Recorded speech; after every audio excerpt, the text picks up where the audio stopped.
नमस्कार मंडळी, welcome back to my YouTube channel. सध्या आपण चॅनलवर ऐकतोय रत्नाकर मतकरी लिखित फाशी बखळ हा भयकथा संग्रह. या पुस्तकातली आजची शेवटची कथा, कथेचं नाव आहे साधा माणूस. याआधी आपण सैतान ही कादंबरी वाचली आणि पुन्हा भयकथा संग्रह घेऊन आले होते आणि याला तुम्ही खूप छान प्रतिसाद दिलात, त्यामुळे तुमचे मनापासून आभार. वळूयात आपल्या आजच्या व्हिडिओकडे. माणूस म्हणजे काळा किंवा पांढरा असं नसतं, त्याला एक ग्रे म्हणजे करडी शेड सुद्धा असते. माणूस कधीच पूर्णतः चांगला किंवा पूर्णतः वाईट असू शकतो का? मला असं वाटतं की नसू शकतो. अशाच माणसाच्या वेगवेगळ्या शेड्स दाखवणारी आपली आजची कथा आहे. ऐकूयात आपली आजची कथा. ही कथा काही काही भागांमध्ये केलेली आहे, म्हणजे काही चॅप्टर्स आहेत. त्या प्रत्येक चॅप्टर मध्ये आपल्याला त्या पात्राची ओळख होणार आहे. तर सुरू करूयात आपली आजची कथा, साधा माणूस, आणि त्याचा पहिला चॅप्टर, केशव.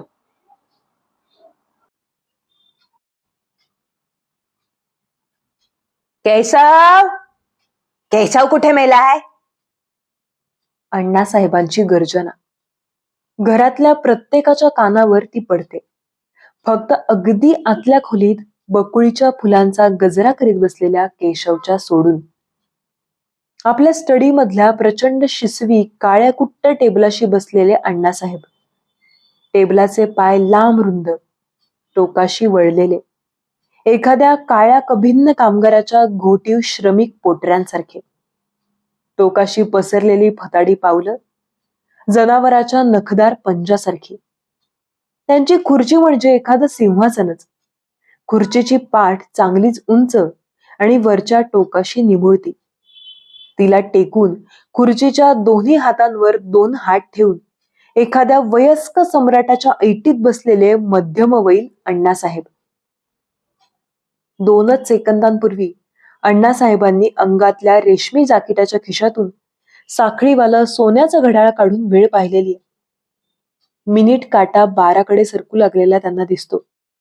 क्षणभर ते त्या सोन्याच्या घड्याळातल्या निरनिराळ्या गतींनी सरकणाऱ्या काट्यांकडे पाहतात आणि त्यांना एकदम आठवण होते की रोजच्या प्रमाणे केशवने 4:45 वाजता आपला कोको आणलेला नाही. त्यांच्या अस्वस्थतेला मग वाट फुटते. चवताळलेल्या वाघासारखे ते डरकाळी फोडतात. केशव, केशव कुठे मेलाय? त्यांची ती डरकाळी घरभर घुमते. 50 वर्षांपूर्वीचा तो जुना बंगला पण अजून आपल्या पायावर ठाम उभाय. मोठा हॉल आणि त्यात लटकणारी मौल्यवान बिलोरी झुंबर, दारा खिडक्यांच्या प्रशस्त चौकटी आणि त्यात बसवलेल्या अजूनही शाबूत असलेल्या हिरव्या, निळ्या आणि लाल काचा. सारं सारं पार करून ती आरोळी आतल्या खोल्यांच्या दिशेनं घुमते. पिंजऱ्यातला पोपट शहारून पंख फडफडावतो. अण्णासाहेबांचा राग साऱ्यांना माहीत, त्यामुळे केशवचं नाव घेतल्यानंतर केशव खिरीज दुसऱ्या गुणाची पुढे जाण्याची शहामत नाही. तू का आलास म्हणून समोर येईल त्याला हाताला लागेल ते घेऊन बडवून काढायचे. म्हणून जो तो आपापल्या जागी क्षणभर श्वास रोधून स्तब्ध उभा राहतो, पण अण्णासाहेबांच्या पुढे जात नाही. केशव जातो की नाही याची वाट पाहत सगळे थांबतात. केशवचं लक्ष मात्र बकुळीच्या हारातून विचलित होत नाही. एकेका फुलानं हार वाढत असतो, भरगच्च होत असतो. त्याचं सारं लक्ष त्या इवल्या फुलाच्या गाभ्यात चिरणाऱ्या सुईमध्ये एकाग्र झालेलं असतं. विचार एवढाच की हार चांगला व्हायला हवा, नीलाबाईला आवडायला हवा. या विचारानं त्याच्या मुद्रेवर स्मित पसरतं, अगदी हलकच, एखाद्या लहानशा बाळासारखं निर्व्याज स्मित. आणि एवढ्यात अण्णासाहेबांची दुसरी कर्कश हाक कान फोडायला आल्यासारखी येऊन आदळते. केशव, कान फुटलेत का? जिवंत आहेस की मेलायस? केशवचा थरकाप होतो. हार तसाच अपुरा ताम्हणात टाकून तो धडपडत उठतो.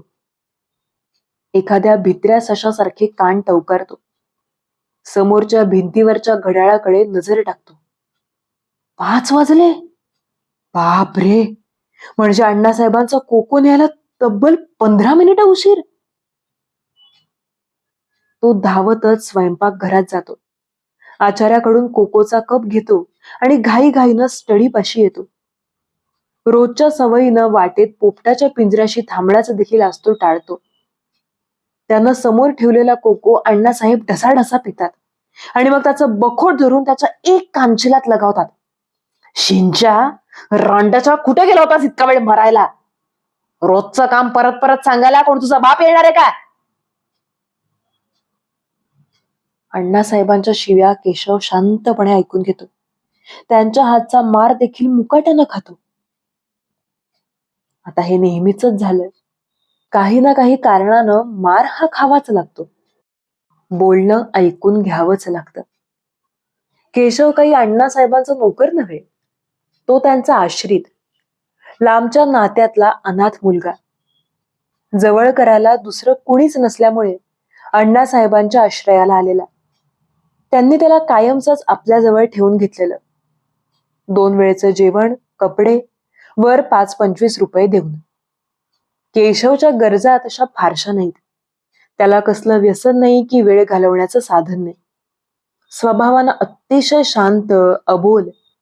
काही झालं तरी कुणी त्याचा आवाज चढलेला ऐकलं नाही. पण तसा तो मूर्ख नव्हे. सगळी कामं टापटिपीनं करील.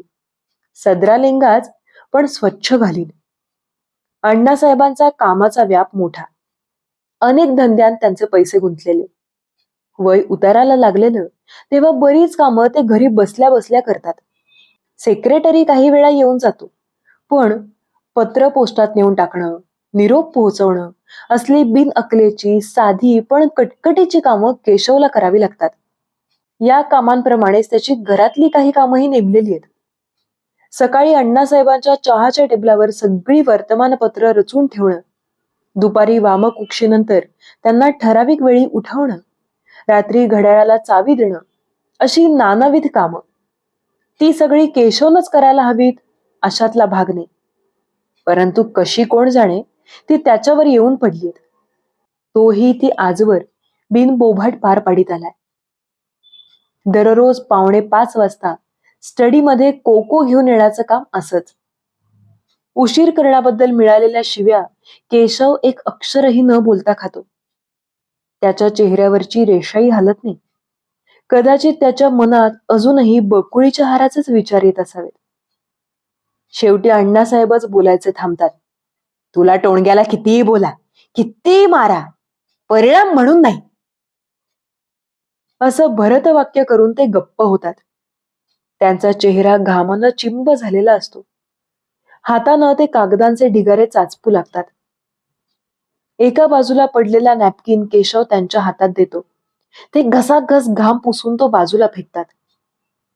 केशव कोकोची कब्बशी उचलून शांतपणे स्टडीच्या बाहेर पडतो.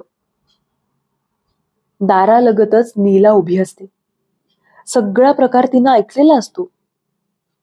नीला, अण्णासाहेबांची एकुलती एक मुलगी. पहिल्या बायकोपासून अण्णासाहेबांना मुलच झालेलं नाही. तिच्या मृत्यूनंतर बऱ्याच उशिरा त्यांनी दुसरं लग्न केलं. बायको फार वर्ष लाभली नाही, पण एक मुलगी मात्र झाली. तीच नीला. नीला हळुवारपणे विचारते, फार मारलं का रे तुला? केशव नुसती मान हलवतो, नकारार्थी. पण तिने असं विचारलं यातच त्याला लागलेलं सारं भरून आलेलं असतं. तो तसाच आत जातो, कोकोची कप बशी विसळून ठेवतो आणि पुन्हा येऊन बकुळीचा हार गुंफू लागतो. 5 मिनिटांत हार पुरा होतो. केशव तो तसाच घेऊन अण्णासाहेबांच्या स्टडीपाशी येतो. दाराबाहेर थांबतो, हातात हार घेऊन, नीलासाठी ताटकळत. आणि एकदम एक गोष्ट लक्षात येऊन तो दचकतो. अण्णासाहेबांचा आवाज चढलेला असतो. नीलाशी बोलताना त्यांचा आवाज सहसा चढत नाही, पण आज ते भलते चिडले असावेत. हे बघ, नुसती मैत्री ठीक आहे, पण काही भलतं सलतं करायचं मनात आणलंस तर बघ, आधीच ताकीद देऊन ठेवतोय. डिवचला तर माझ्यासारखा वाईट माणूस दुसरा नाही, सांगून ठेवतो. अण्णा नीलाला सांगत असतात, पण अण्णा, मी तसलं काही म्हणाले तरी का? तुम्हाला उगाच वाटतं. नीलाचा रडवेला सूर. नाहीतर उद्या म्हणशील मला त्याच्याशी लग्न करायचंय, तर ते काही चालणार नाही. ती भिकारडी माणसं ती काय आपल्या तोडीची नाहीत. मी आपल्यापेक्षा अधिक श्रीमंत जावई शोधणार आहे. त्याआधी तू वेडवाकडं काही करून माझ्या तोंडाला काळं फासलंस तर बघ. मग तू माझी मुलगी नाहीस आणि मी तुझा बाप नाही. यानंतर नीलाचे शब्द ऐकूच येत नाहीत. नुसते हुंदके. मुसमुसतच ती स्टडी बाहेर पडते आणि केशवकडे न पाहताच तडक आपल्या खोलीत जाते. केशवच्या हातातला बकुळीचा हार तसाच राहतो. सुभाष. खिन्न होऊन नीला खाली पाहत बसलेली. आजूबाजूला काळशार फत्तर, त्यात पाहण्यासारखं काहीच नाही. दूरवर पाणी, पण तेही निश्चित पडलेलं. त्याची बिलकुल जाग नाही. हातांच्या लांब नखांवरून बोट फिरवीत नीला उदास बसलेली. तिचा हा चाळा विमनस्कपणे निरखीत खडकावर ऐसपैस पसरलेला सुभाष. सुभाष नेहमीच असा ऐसपैस बसलेला असतो, आरामशीर. तसं पाहिलं तर सुभाषचं आयुष्य बिलकुल आरामात गेलेलं नाही. घरची गरिबी, शिक्षणाला पुरेसा पैसा नाही, चैन तर दूरच राहिली. पण तरीही सुभाष कोणाचा मिंधा नाही. शिष्यवृत्त्या मिळून शिक्षण पुरं केलेलं, महत्वाकांक्षी जबरदस्त, आत्मविश्वास प्रचंड, हिशेबीपणा भलताच, हवं ते मिळवणारच ही पुरती खात्री. मग त्यासाठी कुठलाही मार्ग अवलंबिण्याची तयारी. नव्या नव्या योजना डोक्यात नेहमी तयार. ज्या गरिबीनं आईबाप ग्रासले होते ती आपल्या वाऱ्यालाही उभी राहू नये ही मनोमन इच्छा. त्यासाठी वाटेत आलेल्या सगळ्या अडचणींवर मात करण्याचा निर्धार. त्या निर्धारापोटीच चेहऱ्यावरचं ते बेफिकीर स्मित, डोळ्यांतली हुशारीची चमक. तसं त्याचं नीलावर प्रेम नाही असं नाही, पण नीलाचे वडील श्रीमंत आहेत आणि नीला त्यांची एकुलती एक मुलगी आहे. त्यांच्यानंतर त्यांच्या साऱ्या वैभवाची एकुलती एक वारस आहे, हे तो विसरूच शकत नाही. नीला सुंदर आहे, सुस्वभावी आहे, तिचं आपल्यावर प्रेम आहे, हे सारं खरं. परंतु हे गुण असलेली दुसरी एखादी मुलगीही लाभणं शक्य असतं. मात्र नीलाची श्रीमंती, तो गुण लाखात एखादीचाच, हा त्याचा सरळ हिशेब. त्याचं प्रेम आंधळं नाही, हिशेबी आहे. हिशेबीपणात काही चुकतं असं त्याला वाटत नाही. उलट हिशेबी विचार करून नीलाच्या प्रेमाची किंमत त्याला अधिकच मोठी वाटू लागली. तो त्यांना जावई म्हणून मुळीच नकोयच.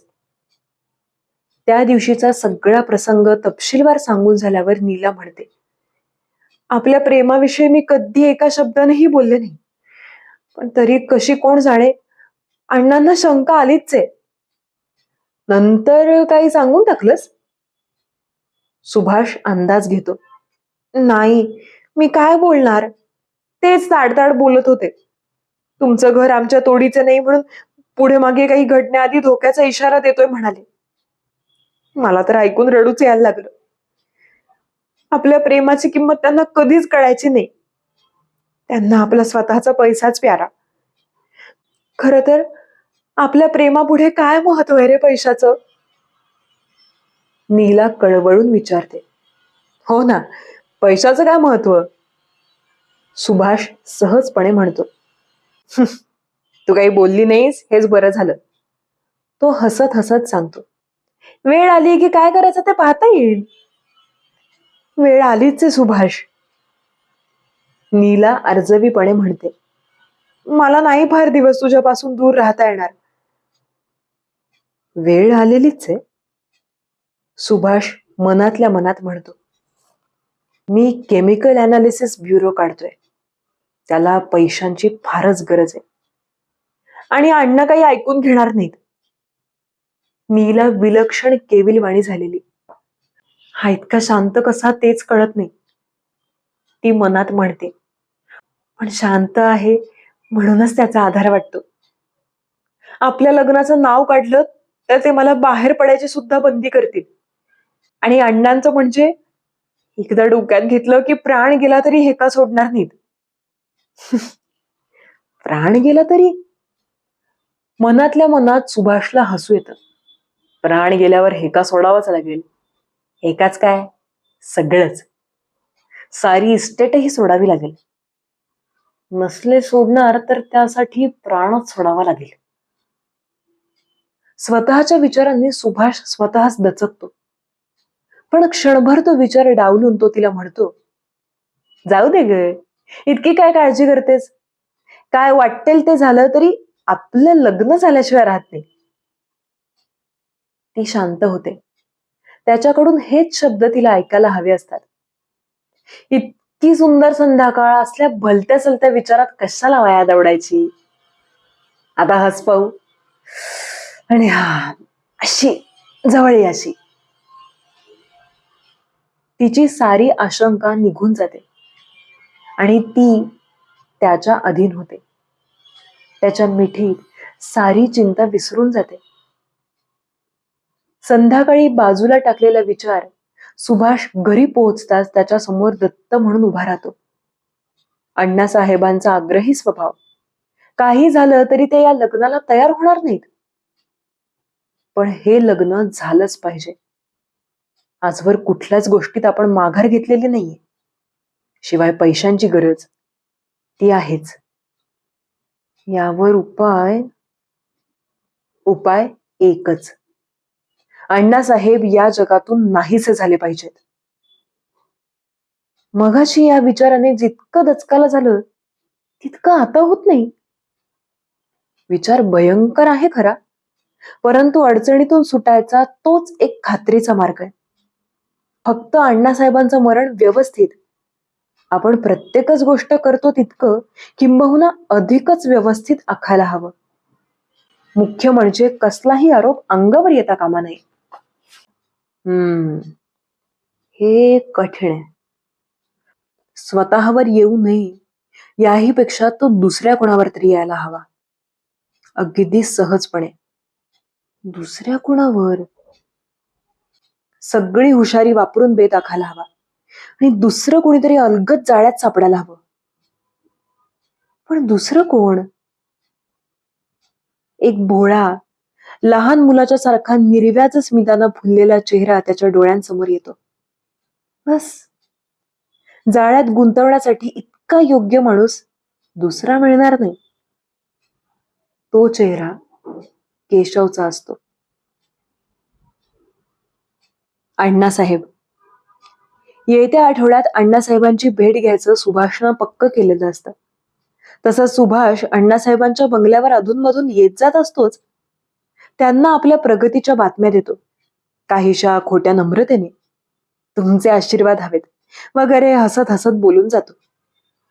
अण्णासाहेब त्याच्या या नम्रतेनं फसत नाहीत. त्याची प्रगती नाही म्हटलं तरी त्यांना थोडीशी खुपतेच.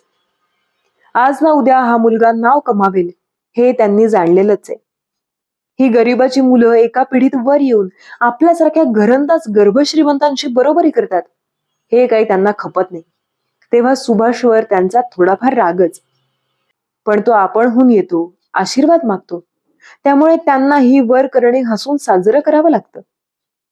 पूर्ण विचार करून सुभाषनं सारी योजना पक्की केलेली आहे. त्याप्रमाणे तो गुरुवारी अण्णासाहेबांची भेट घेणार आहे. बुधवारी तो केशवला भेटतो. बंगल्यापासून थोड्या अंतरावरच. तो केशवच्या हातात एक कागद देतो. एका केमिस्टसाठी लिहिलेली ती चिठ्ठी. स्ट्रीचनाईनची बाटली हवी म्हणून, नेहमीच्याच केमिकल रिसर्चच्या कामासाठी. हे बघ केशव, हे औषध साधं सुद्धा नाही, जालिम विष आहे. त्याचे नुसते 4 थेंब टाकले तरी बास. मुख्य म्हणजे ते कोको सारख्या पेयात इतकं झक्क मिसळतं की पिणाऱ्याला संशय सुद्धा येत नाही. पण प्यायल्यापासून 15 मिनिटात सगळा खेळ खलास. तो मुद्दामच सारं काही सविस्तरपणे समजावतो. केशवला विषयाची माहिती होती असं पुढे मागे सिद्ध करता यावं म्हणून.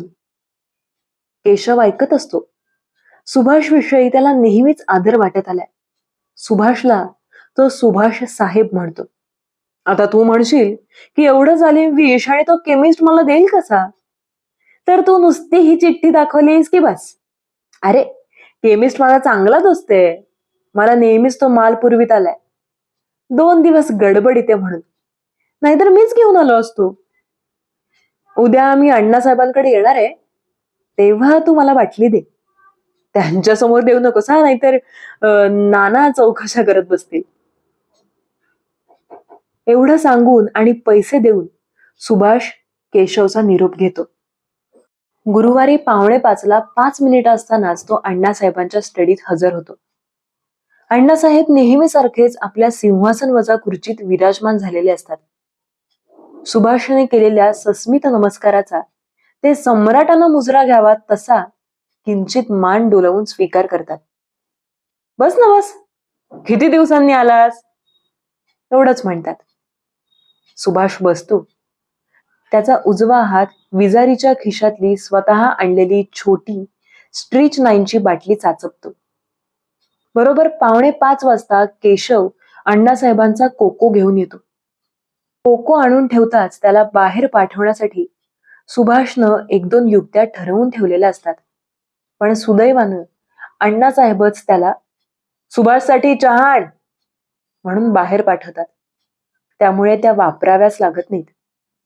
अण्णासाहेब कोकोचा कप उचलणार एवढ्यात सुभाषचा धक्का लागतो आणि टेबलवरची शाईची दौत सांडते. सॉरी सॉरी म्हणत सुभाष कोकोचा कप ताब्यात घेतो. अण्णासाहेब शाईचा उघड कागदावर सांडलेली या भीतीनं कागद बाजूला करू लागतात. ही संधी साधून सुभाष कागदांची एक चवळच्या चवळ खाली ढकलून देतो. अण्णासाहेब खाली वाकून कागद गोळा करू लागतात. सुभाष शांतपणे स्ट्रीच 9ची बाटली उघडून ती कोकोत उपडी करतो. बंद करून खिशात टाकतो. बस, शांतपणे एवढी एकच हालचाल तो करतो आणि कप हातात धरून स्वस्थ उभा राहतो. अण्णासाहेब सगळी कागदपत्र गोळा करून उभे राहतात. सुभाष कप त्यांच्या समोर ठेवतो. नेहमीच्याच पद्धतीनं बेफिकीरपणे हसत म्हणतो, आणखी कप सांडला असता. केलेल्या धावपळीमुळे अण्णासाहेब अधिकच वैतागलेले. चमच्यानं कोको ढवळीत ते ओरडतात, केशव, ए केशव, कधी पहिल्या हाकेला यायचा नाही. केशव येतो सुभाषचा चहा घेऊन. ही शाई नीट पुसून घे. ते केशवच्या अंगावर ओरडतात. सुभाष शांतपणे खिशातून सिगारेट काढतो. खोट्या नम्रतेनं अण्णासाहेबांना म्हणतो, चालेल ना सिगरेट ओढली तर? अरे चालेल चालेल, तू म्हणजे काय मला अगदीच हा समजतोस? अण्णासाहेब हसत हसत म्हणतात. पण 5च मिनिटांत त्यांना वाटतं की आपण उगाच सुभाषला परवानगी दिली. समोरून येणाऱ्या धुरानं त्यांना कसं तरीच होऊ लागलेलं. गरगरल्यासारखं वाटतंय. हळूहळू धूर वाढत वाढत जातो असं त्यांना वाटतं. त्या धुरामध्ये खोली अस्पष्ट होऊ लागते. हळूहळू खोलीच्या भिंती पाण्यातून दिसणाऱ्या वस्तूसारख्या हलू लागतात. पुसट होतात, स्पष्ट होतात. धुरामध्ये एक लाल निखारा दिसतो. बहुधा सिगारेटचं जळतं टोक. पण त्यामागे चेहरा कुणाचा आहे? हा सुभाष. पण सुभाषच का हा? मग तो आपल्याकडे रोखून का पाहतोय? त्याचे डोळे बारीक बारीक होत शेवटी त्यांचे 2 लहानसे जळते निखारे होतात, लाल भडक. अखेरीस एकच जळतं टोक. या भिंती, हे सारं असं फेर धरल्यासारखं. केशव, काहीतरी निळं भडक काय ओरपीत बसलाय. निघाला, चालला, केवढा अजस्त्र वाटतोय. गेला. हा दरवाजा, नाही नाही, ही भिंत, आणि आतच ही एक वेदना कुठून येते? छातीतून, ऐक, पोटातून की मस्तकातून? हाय, या ठिणग्यांतून, या जाळांतून कुठेतरी पळून जावं, ओरडावं. शब्द का फुटत नाहीत. सारं लाल भडक, आग, आगीच्याच भिंती, आगीचंच दार, तो जळता निखारा मस्तकात, आग आग.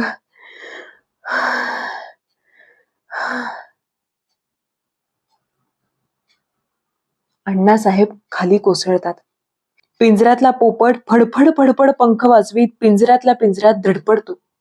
केशव धावतच त्याच्याजवळ जातो आणि त्याच वेळी त्याच्या कानांवर सुभाषची हाक येते.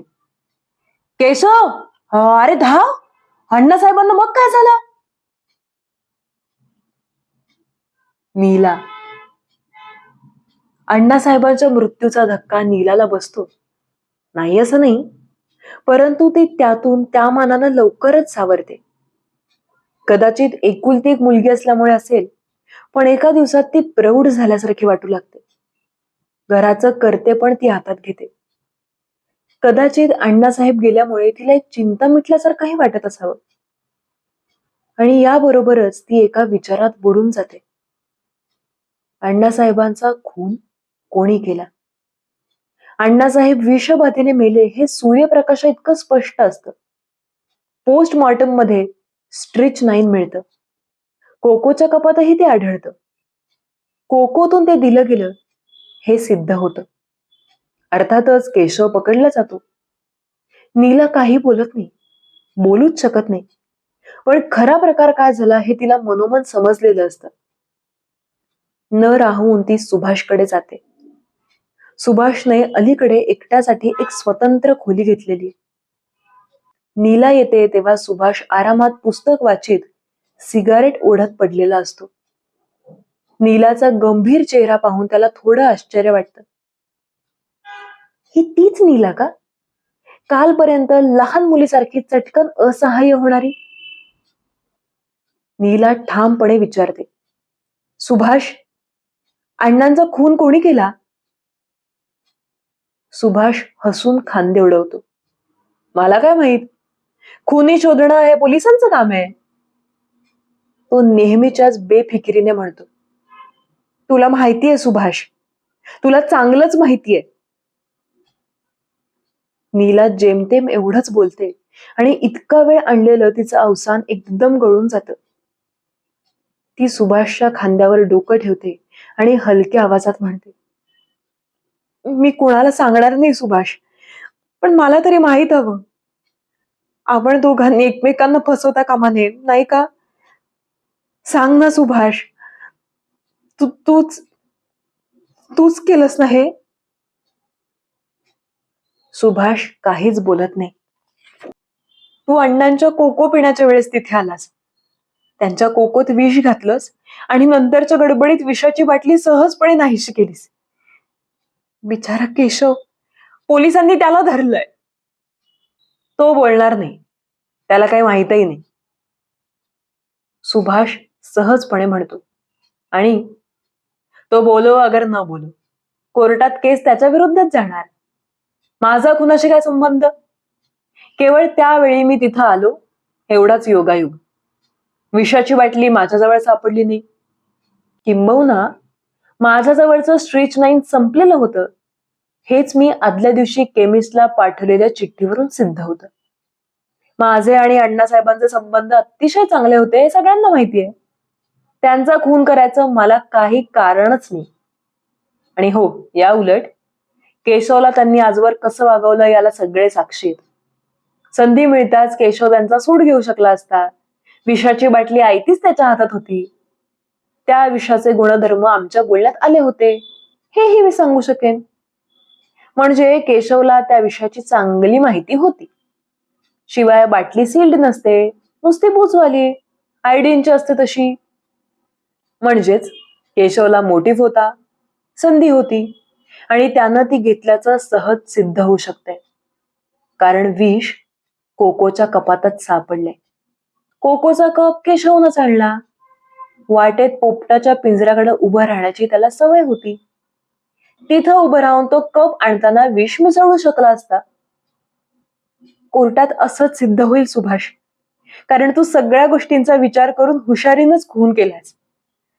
पण सुभाष, मला हे चांगलं वाटत नाही. आपल्यासाठी तो बिचारा निष्पाप माणूस फासावर लटकणार. आता हे पोलिसांना जाऊन सांग की सुटलीस. पहिल्या प्रथमच शांतपणा थोडासा ढळून सुभाष म्हणतो, नाही रे, मी कशी कुणाला सांगेन, पण मनात येतं ते सांगितलं. चूक एकट्या तुझीच नाही, मीच तुला भरीला पाडलं. तुझ्या पापात माझाही वाटा आहे. पाप पुण्याच्या गोष्टी सोडून दे नीला. अगं या जगात माणसानं स्वतःपुरता विचार करावा. पीक हवं असेल तर सगळं तण उपटून काढावंच लागतं, दया माया न ठेवता. आणि केशव निष्पापे म्हणजे काय? त्याच्यात माझ्या इतकी हुशारी नाही. अगं परोपकार करतं कोण? जो तो स्वार्थच साधत असतो. काहींना तो साधतो, काहींना नाही. केशवला जमलं असतं तर त्यानंही इतकी वर्ष अण्णांच्या लाथाबुक्क्या खाल्ल्या नसत्या.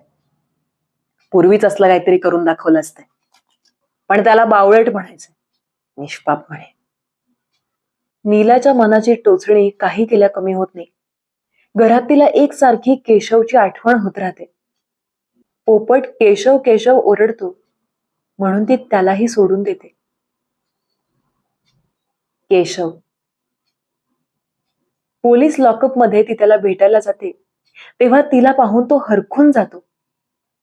तो तसं बोलत नाही, पण ती आल्यामुळे त्याचा चेहरा आनंदानं फुलतो. ती त्याचं सांत्वन करते. त्याला म्हणते, केशव, अरे लोक काहीही म्हणत, माझी खात्री आहे की तू निष्पाप आहेस.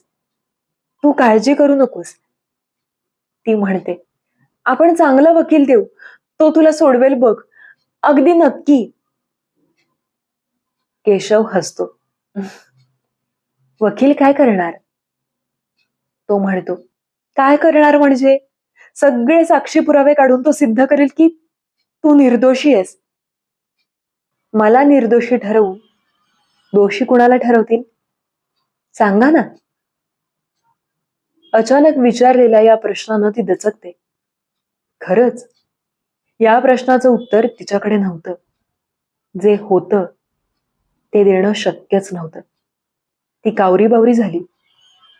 केशव तिच्याकडे रोखून पाहत होता आणि एकदम तिच्या लक्षात आलं की हा बोलत नाही, कदाचित कधीच बोलणार नाही. पण त्याच्या सारं लक्षात येऊन चुकलंय. आपलं सुभाषवरचं प्रेम, त्याला अण्णांचा विरोध, सारं सारच. दोषी कोणी का असेना, त्याचं रोखून पाहणं टाळत ती म्हणते, पण तू तर निर्दोष सुटशील. मला सुटायचं नाही नीलाबाई. केशव म्हणतो, कोर्टात खोटं नाटक करून मला सुटायचं नाही. म्हणजे? माणसानं करावं तसं भरावं. करूनच्या करून शिक्षेला कशाला भ्यायचं? मी अण्णासाहेबांचा खून केला, शिक्षा मलाच व्हायला हवी. केशव शांतपणे म्हणतो, तुझ्यावर आरोप आहे खुनाचा, पण तू खरोखर खून नाही केलास केशव. नीला तळमळून सांगते, मीच केला नीलाबाई, मीच केला. त्या दिवशी सुभाष साहेबांसाठी ती बाटली आणली, मीच त्यातलं थोडं विष अण्णासाहेबांच्या कोपट टाकलं.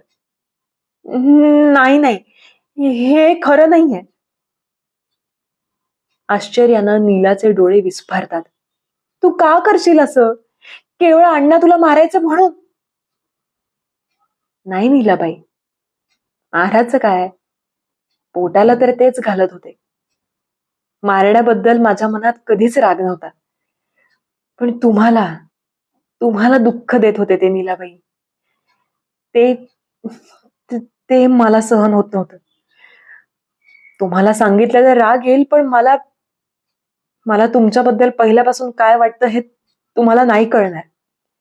अरे पण केशव, मला नीलाबाई, तुम्ही आणि सुभाष साहेब जोडा कसा लक्ष्मीनारायणासारखा शोभतो, पण हे अण्णासाहेबांना पटत नव्हतं. म्हणून मी मी म्हटलं आपण मेलो काय, कोणास काय त्याचं. पाचोळ्यासारखी आम्ही माणसं, पण तुमच्यासारख्यांना आपला तेवढाच उपयोग झाला तर आयुष्य सार्थकी लागेल. सुखी राहा नीलाबाई, तुम्ही आणि साहेब. विसरू नका गरीबाला. तिच्या डोळ्यांना धारा लागलेल्या. तो मात्र नेहमीसारखाच हसत, ते मोकळं प्रसन्न, एखाद्या लहान बाळासारखं हसू.